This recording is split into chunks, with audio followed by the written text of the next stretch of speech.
Hey guys, it's your boy Deepo. Welcome back to the channel. I hope everyone's doing well. And today we're back with some more Arena Breakout Infinite content. In particular, we'll be discussing Season 2, also known as Crimson Edge. So, Season 2 will officially release at July 10th. And we also got a bit of a sneak peek, which we'll get into and discuss. And also, there is a surprise there, which they haven't announced, but I'm fairly confident it will come to fruition, which we'll discuss later in the video. Before we get started though, guys, if you do enjoy the content, don't forget to smash that sub button. We're, I think, less than 90 subs away now from 14,000, which is huge for a little channel like mine. So don't forget to smash that button if you do enjoy the content. Now, without further ado, let's get cracking into today's video. So let's discuss Crimson Edge. It'll obviously release on July 10th. We'll be getting a new boss, which will be part of the Abyss squad. I don't know if her name is Hakate, Hikate, or however you want to pronounce it. She got a pretty cool skin that apparently become a purchasable character skin. So really looking forward to that. She spawns. I've only seen her spawn with machine guns, so she either spawns with like an MP5, MPX, or something equivalent. I don't know about the third weapon, but apparently she's got 3. So if someone plays this on mobile, they can confirm. I'm not sure if she permanently replaces Ajax or what, or Ajax will still spawn and she might spawn, or maybe they can both spawn at the same time, given the 2 separate factions. I'm not sure, so it remains to be seen. I only seen her when I was doing the playtest, so I cannot vouch whether or not Ajax is gone permanently. Then we get to the meat of the expansion, and that is the farmhouse expansion. So there's like 3 separate areas. So we have what they call the Wheatfield farmhouse. Then we have the Southeast village, and you also have like that north part of the map where the stables are. They have like a church location. So if you're someone that's played Shoreline from Tarkov, you'll be reminded of that area. It's like an abandoned church. So it looks pretty cool. But the most important thing is that they're adding an extra safe, so this should somewhat bring farm more in line with maps like Northridge and TV Station and Armory. Even though I still think those maps are still going to be elite for the best loot, it's definitely a step in the right direction for the farm enjoyers. And trust me, including myself, there are a lot of farm enjoyers out there, because farm is pretty much the equivalent of customs, right? Everyone goes back to customs on Tarkov. Why? Because PvP is awesome. The loot is not the greatest, but PvP is definitely amazing. So massive W. There's a lot of W's this season. I'm sure there's going to be a lot of controversy as well, like no season launch goes without any controversy, but this is definitely a step in the right direction. We're getting the new team deathmatch / Arsenal shuffle mode. I'm not too excited. I sometimes do this to warm up before my stream, but that's about it. I'm really not interested in these modes. They don't really mean much to me, and they're not really meaningful. There's no meaningful progression there. So if you're someone that likes that, power to you, but it's definitely not something I'm interested in. Now, this is where it gets interesting. Apparently, solo op Forbidden mode will be on farm. So let's see how that goes. So once again, Forbidden coming to farm. It's going to be an interesting mode because I hope it's not a rat fest. Oh, excuse me. I hope it's not a rat fest, but remains to be seen. Definitely a step in the right direction. But the massive win is duos. Duos is huge in ABR, right? People already queue as duos, and now just having a dedicated mode for it just makes it that much better. I think this is even better than solo mode. But anyways, let's see. Even if you solo queue duos, it's still manageable because you're not fighting 4 players at once. You can still kill 2 players. But just the ability that you can jump in with a mate and fight other duos, I think it's a massive W. Special Ops, we're going to be getting TV Station Special Ops. Special Ops, it's also a huge W. Right now, it's on farm.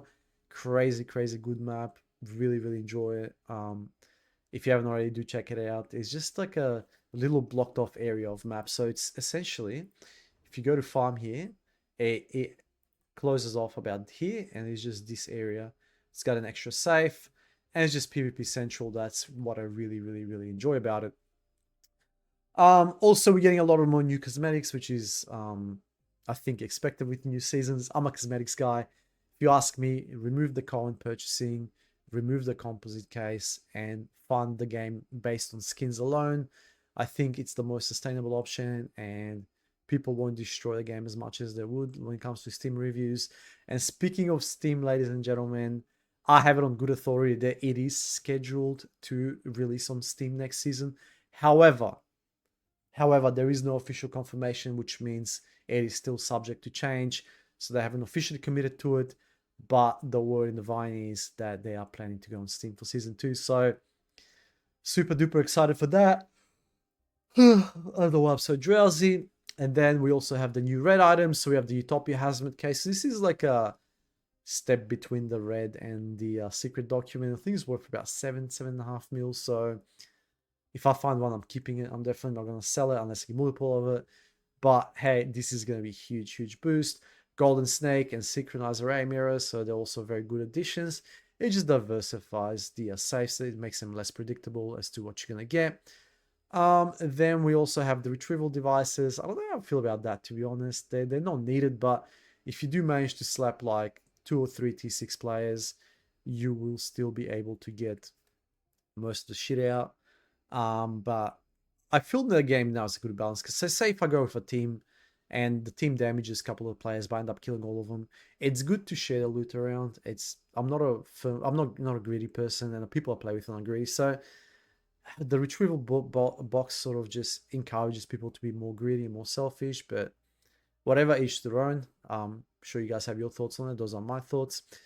We have the TV station monitor, so there's a slight little change to TV station, with not only with the addition of the TV cameras, but also there's drop downs up where the general office is, drops down into garage. So there's definitely different maneuverability. The map has become even more vertical now because there's more access points, and that's really good to see. So it's not just choke points. Then you also have the trophy room, which is just cosmetic at this time. I'm sure it will evolve over time to become really, really useful, but for now it's just bare bones, and there's certain requirements you got to meet to hang weapons on the wall, or reds, or whatever the case may be, right?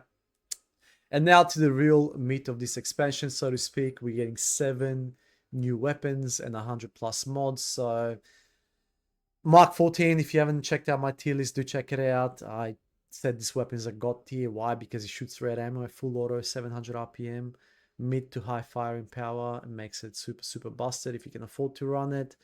We also have the AUG. So the AUG, so the Steyr AUG is essentially an AK-12, but in the 5.56.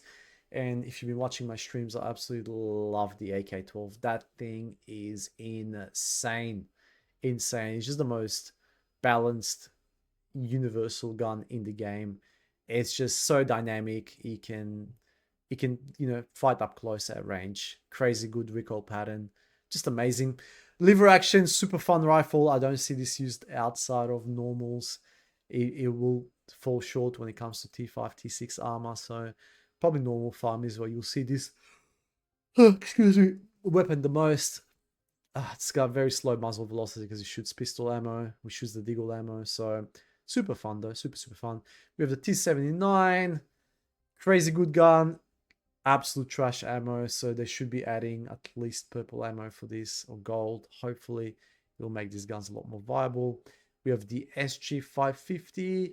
This is kind of like a crappier version of the Scar, highly modifiable, looks cool as hell, crappy fire rate, low firing power, is just not a good gun.